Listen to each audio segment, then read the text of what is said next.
IndyPram,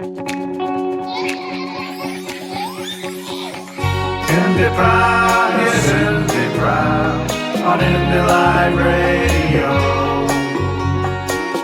IndyPram, yes, IndyPram, on IndyLive.Radio. Welcome to the IndyPram Podcast on Independence Live Radio. Scotland the Brief by Gordon MacIntyre-Kemp, Part 2.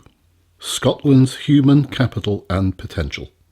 The human capital of a nation is the contribution and competitive positioning of the value added by its people, their knowledge, skills and approach to work, innovation and social cohesion, and how that contributes to the production of goods, services and the creation of ideas in an economy.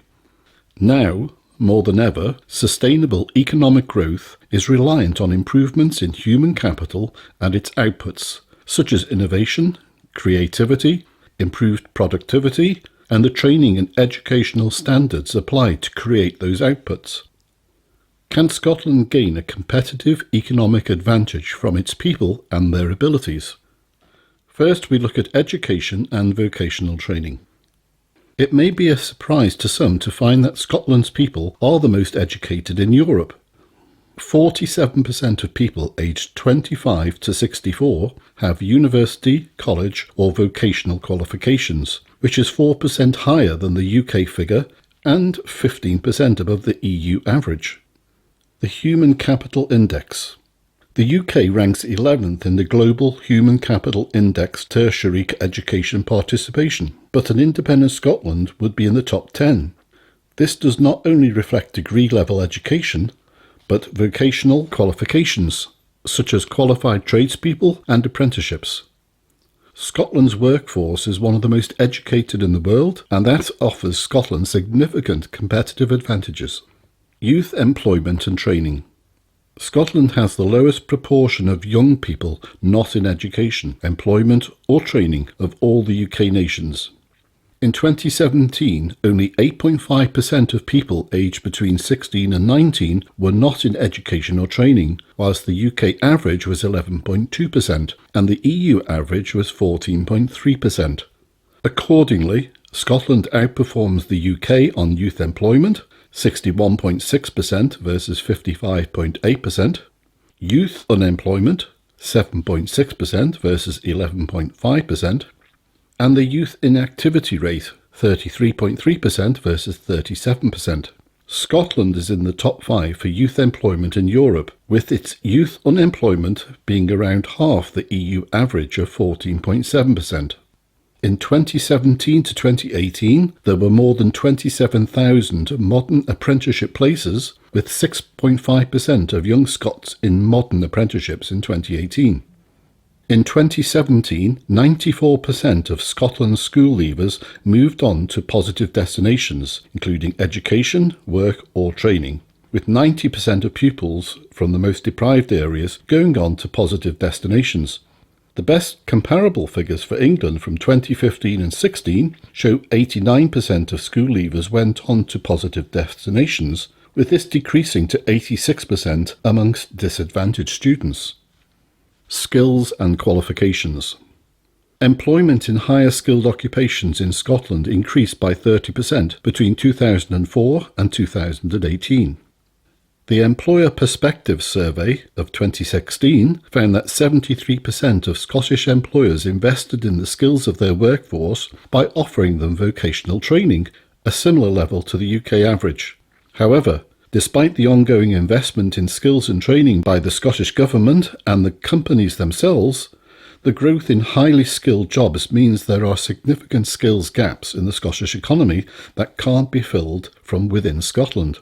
Skill shortage vacancies are a problem, especially in economies where added value employment is growing quickly.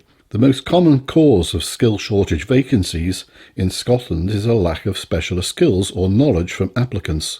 The percentage of businesses reporting skills gaps in Scotland was 5%, matching the UK average. Gender equality.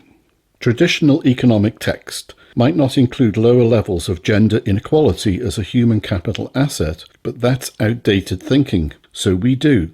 Underutilising or undervaluing the economic potential of the female workforce is a major missed opportunity in many nations. The full-time gender pay gap in Scotland is 5.7%, which still needs to be addressed, but is significantly better than the UK figure of 8.6%. Scotland's gender employment gap, the difference between the amount of women in employment compared to men, is also 1.2% lower than the UK average. Observations on Scotland's human capital. The Scottish Government's investment vocational training, especially youth apprenticeships, seems to be paying off. Low youth unemployment and increasingly positive destinations for school leavers are big successes. The abolition of tuition fees has clearly also increased access to higher education, and the work of Skills Development Scotland has helped increase the on-the-job training offered by companies. Gender equality is also an area where progress has been made, but more needs to be done, especially in encouraging female entrepreneurship. The skills shortages that exist within Scotland need to be resolved. Unfortunately, the Scottish Parliament does not currently have the power to influence skilled immigration, and many of the highly skilled workers that Scotland's employers require to thrive will have to come from the EU. For example, the IT sector in Scotland needs 11,000 new programmers a year, and Scotland simply cannot produce that many highly skilled candidates from our current population, nor can the UK overall meet its recruitment needs in terms of IT skills. Scotland possesses enormous human capital advantages and is investing heavily in the potential of the younger members of our society. However, Brexit presents the single largest threat to Scotland's human capital advantage. Regardless of any immigration deal agreed, the already negative attitude of highly skilled European migrants towards the UK as a whole may mean that the flow of skilled workers drops to unsustainable levels and significantly damages Scotland's economy. What makes for a prosperous nation? The summary. There are several conclusions that can be drawn about the core assets of Scotland's economy and how they relate to the possibility of independence.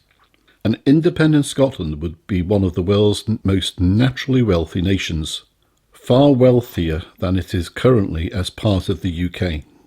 An independent Scotland would be an exporting powerhouse. Scotland is already a highly innovative nation. Independence would offer the Scottish Parliament the required powers to boost innovation further. Scotland already has a highly developed infrastructure for trade and governance, and has a head start on the infrastructure needed for independence. Scotland has enormous human capital and potential with significant advantages over the UK as a whole.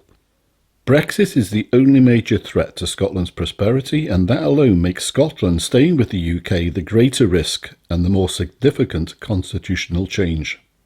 Observations. Deliberately or accidentally, depending on the political point of view taken, Scotland's transition to become an independent nation is already fairly advanced. Devolution has ensured that the remaining steps required to establish the infrastructure and the governance of an independent Scotland will be far easier than those needed by most nations to gain or regain their independence. Although all change involves an element of cost and risk, the costs are limited and short-term, whilst the risks are negligible when compared to staying part of the UK as it leaves the European Union. Chapter 2. The breadth of Scotland's economic activity. In the previous chapter, we concluded that Scotland is essentially an A-grade nation in terms of the factors that create economic prosperity and significantly outperforms the UK as a whole on 3 out of the 5 key measures. Therefore, why would anyone think that Scotland wouldn't thrive economically as an independent nation? Clearly, the idea that Scotland wouldn't thrive as an independent nation is looking questionable, but let's keep digging. Another important prosperity factor is the breadth of economic activity undertaken in a nation's economy. So let us take a look at the diversity of Scotland's economic output and examine how that compares to other nations. As it turns out, Scotland's economy is diverse and broad-based. Far from being over-dependent on oil and gas, which would leave an independent Scotland's economy open to oil price volatility, Scotland is actually less dependent on oil and gas than the UK economy is on the finance sector, which, if you remember from 2007 and 2008, is also volatile and prone to crashes. In 2016, oil and gas made up about 6% of Scotland's overall economic output and 11% of Scotland's economy by gross value added. This compares to the UK as a whole, where business and financial services made up 33% of the economy by GVA. In fact, over-reliance is a relative concept. The larger the individual sector accounts for a share of a nation's economy, the greater the importance of correctly managing the performance and resources of that sector.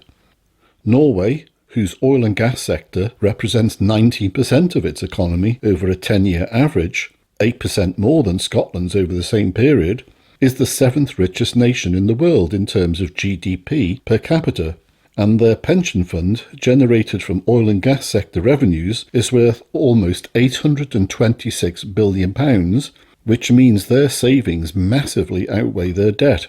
Since the oil price fall in 2015, Norway has generated more than £82.5 billion in oil and gas sector revenues, compared to £3.3 billion by the UK. This means that Norway's revenues from oil and gas in this time period were 25 times higher than the UK's. Think about that. The government of Norway, a small independent nation with 5.4 million population, is 25 times better than the UK government at generating revenues from oil and gas, when both companies have produced roughly the same amount of oil since 1975. All that whilst Norway's economy is just under 1.5 times more dependent on oil than an independent Scotland would be. In fact, when you look at the top 3 largest sectors of Scotland's economy and compare those to other nations, you find that Scotland's economy is more diverse than that of the UK. The UK economy is actually less diverse than the 6 northern European economies we benchmarked against.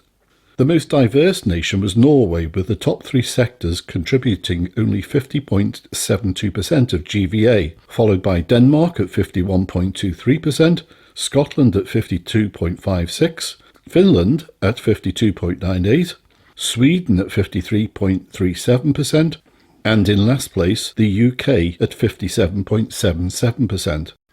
Let us take a look at Scotland's major sectors of economic activity, starting with a true industry of the future. Some of the facts might surprise you. Scotland's renewable energy industry. The renewables industry is about generating energy in ways that are replaced rapidly by natural process, such as wind, wave, tidal, solar, geothermal, hydroelectric energy. In other words, these are the key environmentally friendly energy sources of the future. Biomass energy is also classified as renewable. Scotland's other natural energy assets, such as oil or natural gas, and in the past coal, are non-renewable, or in other words, will run out at some point. These carbon-based energy sources are not environmentally friendly. Scotland has been at the forefront of the movement towards renewable energy for many years. In 2019, Scotland became the first country in the world to declare a climate emergency after becoming a world leader in sourcing electricity from renewable sources. Scotland's commitment to reduce and then move towards zero net emissions has subsequently been followed through, unlike in the UK, which has already reneged on its promises. With ample natural resources, the renewable sector represents a huge potential to transform Scotland's economy, create highly skilled employment and regenerating rural areas. In brief, currently the renewables industry contributes £5.9 billion to Scotland's economy and employs more than 21,400 people in Scotland. The industry is predicted to expand exponentially in the next few years. Renewable energy now accounts for 70% of Scotland's electricity consumption and 20% of the UK's gross final energy consumption. International exports amount to only £349,500, demonstrating the difficulty of importing or exporting energy outside of the UK. The Scottish Government aims to generate the equivalent of 100% of Scotland's annual electricity consumption and 11% of heat consumption via renewables by 2020. Exports of energy in total to the rest of the UK are worth around £5.1 billion, of which £2.8 billion is nominally low-carbon renewable energy. There are currently 294 community projects across Scotland, generating power for 456 communities. This represents a 62% increase in such projects since 2011. Renewables offer economic opportunities right across Scotland, but also for communities who want to generate their own power, particularly those areas that are remote and spend a greater proportion of their incomes on energy costs. Key facts. Scotland generated the equivalent of 74.6% of its electricity consumption from renewable sources in 2018. The UK generated 33.3% of its electricity from renewables in the same year. That record year also saw renewable capacity in Scotland increase to 10.9 gigawatts by the end of 2018. Scotland has 25% of Europe's entire offshore wind power resources, 25% of Europe's tidal energy resources, and 10% of its wave energy potential. In 2018, Scotland accounted for 24% of the UK's renewable energy generation. The number of employees in Scotland's offshore wind sector grew by 171% between 2014 and 2017. Onshore wind in Scotland supports almost 2,300 jobs directly, 43% of the UK total, and is responsible for half of the UK's turnover in onshore wind activities. In 2017, Scotland opened the world's first floating wind farm. The 5 wind turbines off the Aberdeenshire coast will provide enough renewable energy for 20,000 homes. This technology can be used in deep water areas previously inaccessible for offshore energy. What threats exist to Scotland's renewable energy industry? Renewable energy is clearly a major priority for Scotland, but due to the lack of political will outside Scotland, it is not a priority for the UK as a whole. As a result, UK policy is holding back Scotland's renewables future. There was a 57% fall in investment in UK renewable energy in 2017 as a result of the Westminster government's ban on renewable subsidies for onshore wind, as well as cuts to solar power subsidies. The number of people working in solar power in Scotland fell by 50% between 2016 and 2017, the year of the cuts. Due to the UK government cuts to the renewable energy industry, the number of jobs fell by 30% between 2014 and 2017.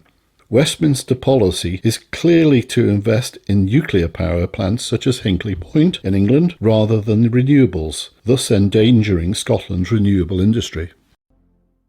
Scotland's oil and gas sector. Scotland is only one of 2 European nations with significant oil reserves. Since the 1970s, when the oil industry was established in the North Sea, oil and gas has been a major contributor to Scotland's economy, both in terms of gross domestic product, GDP, employment and taxation.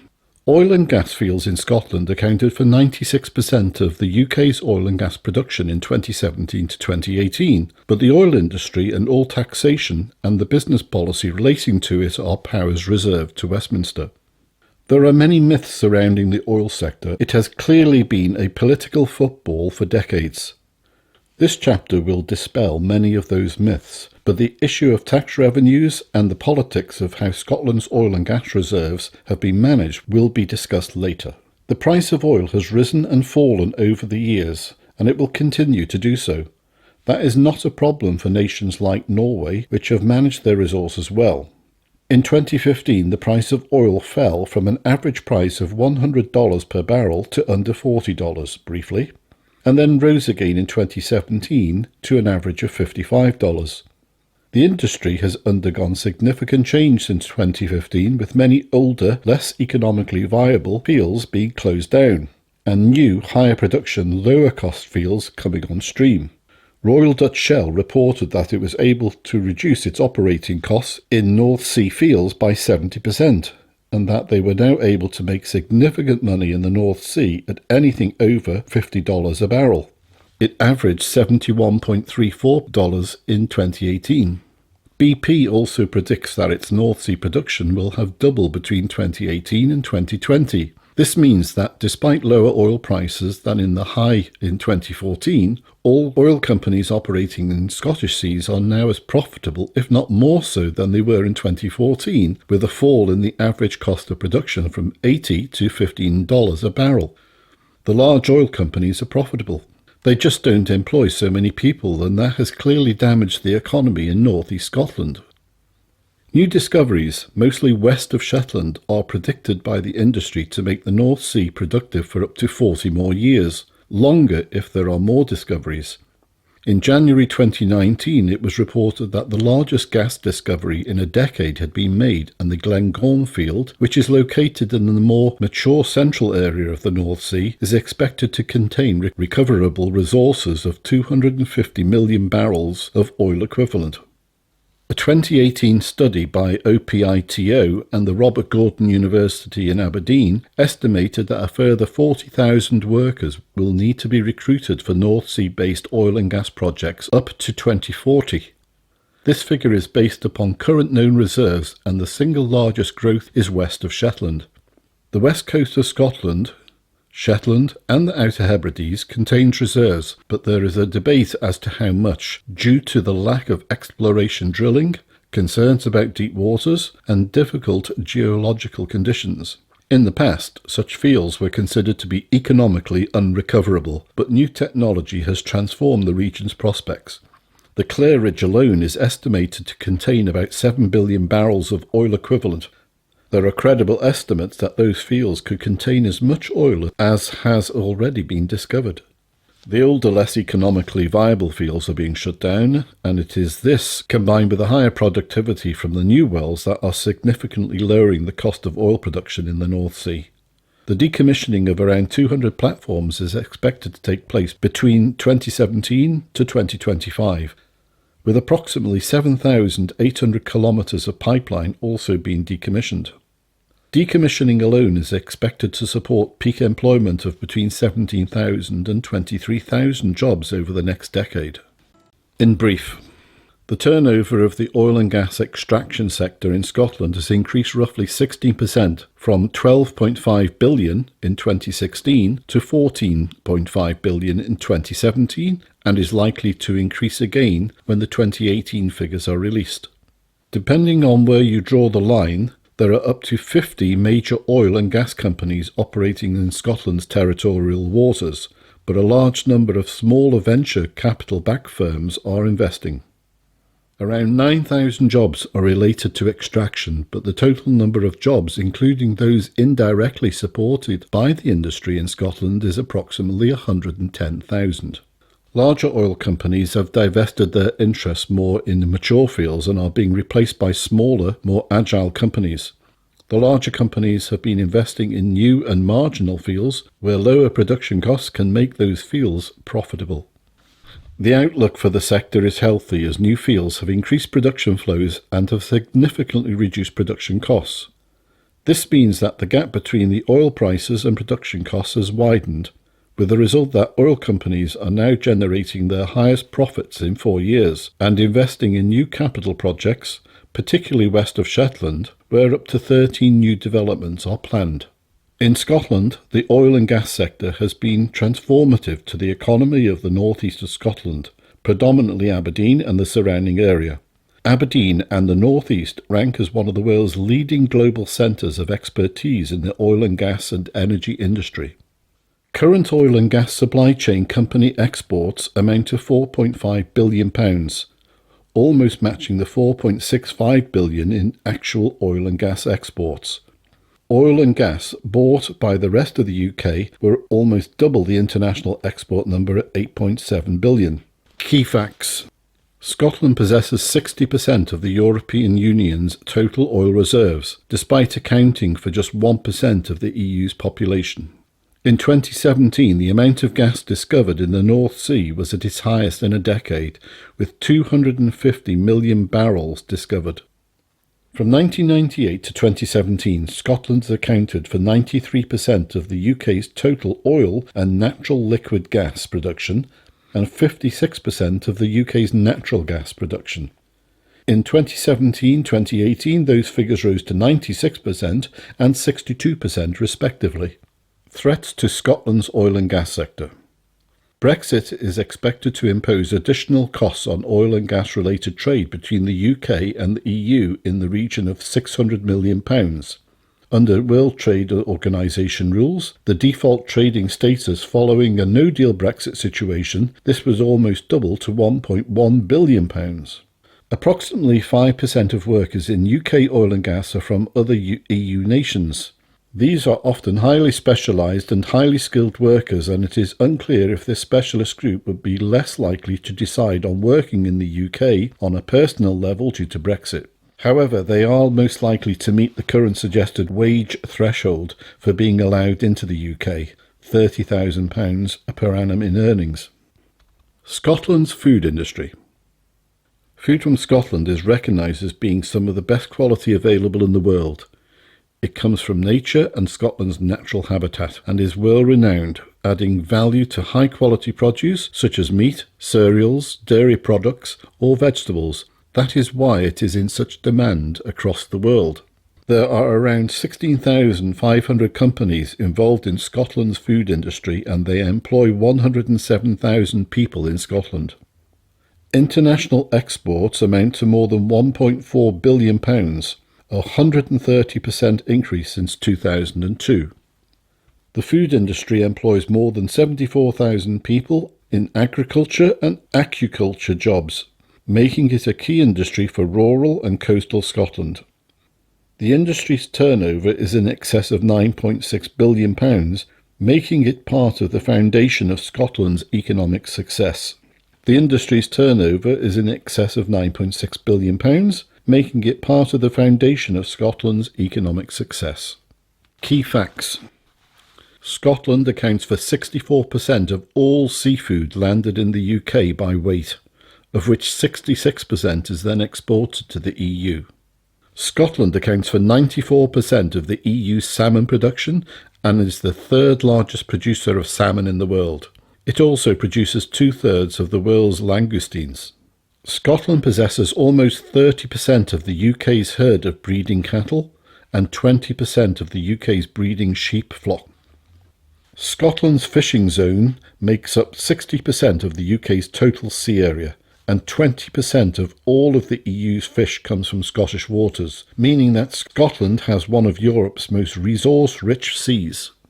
Threats to Scotland's food industry. Once again, the biggest threat is Brexit, and this is the part of the Scottish economy that will be worst hit. The farming industry is the bedrock of the whole food industry. This can be mainly attributed to trade and the EU's common agricultural policy.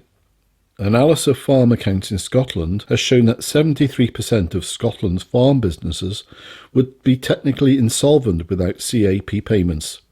The UK government has stated that it will match the CAP payments for the 2 years following Brexit, but there are serious doubts about how the UK government can afford to keep this up. A 2-year transition period in a managed Brexit will not be long enough. A no-deal Brexit would put farm businesses instantly in jeopardy. Brexit will also create severe labour shortages in food-related industries. As many as 90% of seasonal workers on Scottish farms are from the EU. Even if the UK changes the suggested entry criteria to assist Scottish agriculture, Brexit already creates a disincentive for EU nationals to come to the UK to work, and as the pound sinks in value following Brexit, the UK is a less attractive place to come and seek work. The EU is also responsible for offering PGI, Protected Geographical Indication status, for products such as Scotch beef and lamb, Orkney beef, Shetland lamb, Scottish salmon, Orkney cheddar, Stornoway black pudding, and Arbroath smokies, to name a few. The EU has the power in trade deals to enforce such protection for Scottish regional products, promote quality-assured farming, and thus stop fake, inferior products damaging the reputation of Scottish produce. It is clear that, on its own, the UK will struggle to do this. However, Scotland in the EU or EFTA would maintain the vital protection for its regional products. Scotland's drinks industry. One of Scotland's most iconic and successful export products is Scotch whisky. To be classified as Scotch, whisky must be distilled and matured in Scotland for at least 3 years. The drinks industry overall is a major industry, and it's not all just about whisky. Gin and craft beers are also fast-growing industries. In brief, the Scottish whisky industry alone contributes approximately £5.5 billion GVA to the Scottish economy a year, directly employing more than 10,000 people in Scotland and supporting an additional 3,000 Scottish jobs indirectly, of which more than 7,000 are based in rural Scotland.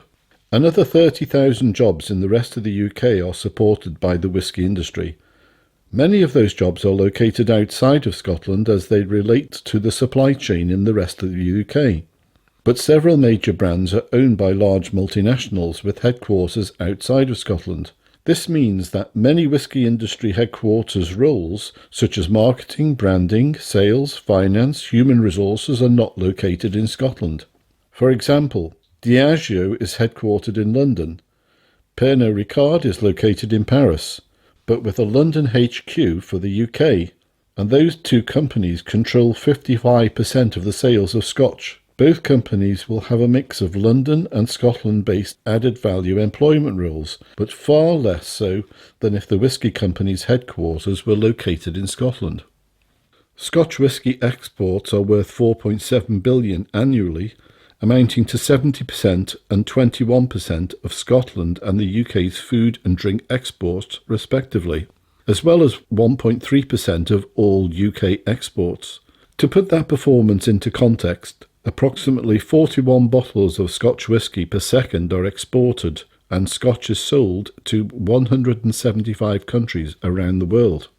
Outside of whisky, there are an abundance of opportunities in the drink sector. There are around 295 companies operating in the sector, having more than doubled in the last decade.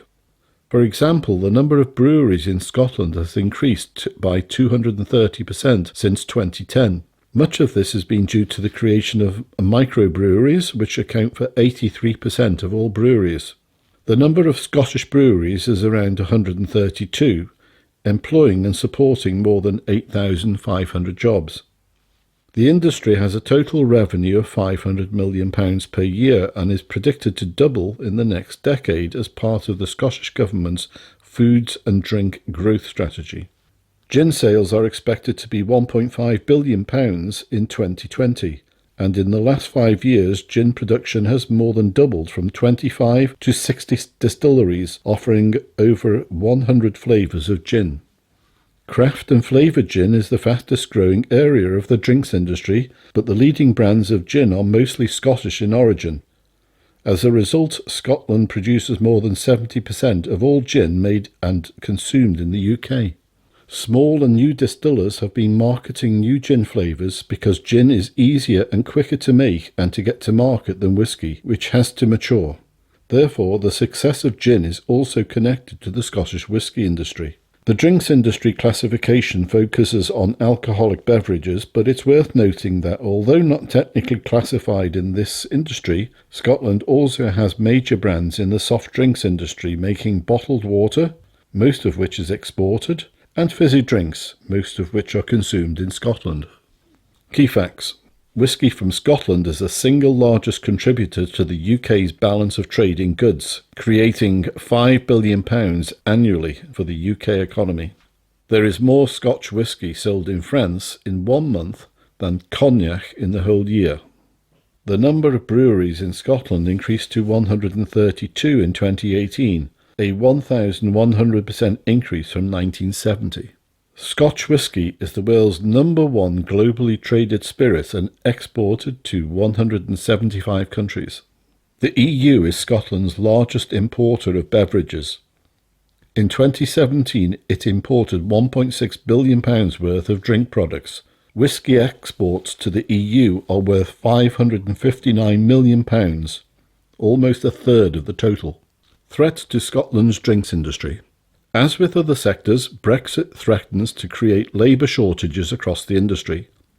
70% of companies working within the Scotch whisky industry anticipate that they will be hit by a shortage of skilled workers in the future, primarily in engineering and management.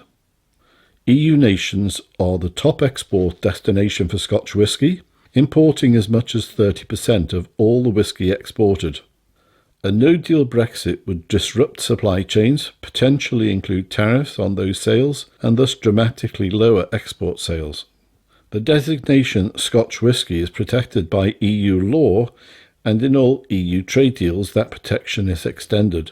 Once the UK has left the EU, that protection will depend on the bargaining power of the UK to enforce such rules on other nations it trades with. Many feel that the UK will not be able to enforce the protection to the degree that the much larger EU market can. Currently, EU law requires that all drinks named as whisky must be matured for 3 years. Without this protection, non-aged American bourbon could be imported and called whisky, and even Scotch. This cheap substandard spirit would almost certainly undercut the sales of Scotch. You can purchase your own copy of Scotland the Brief at www.businessforscotland.com.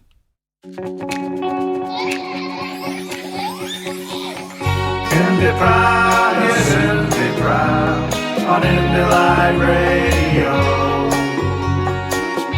IndyPram.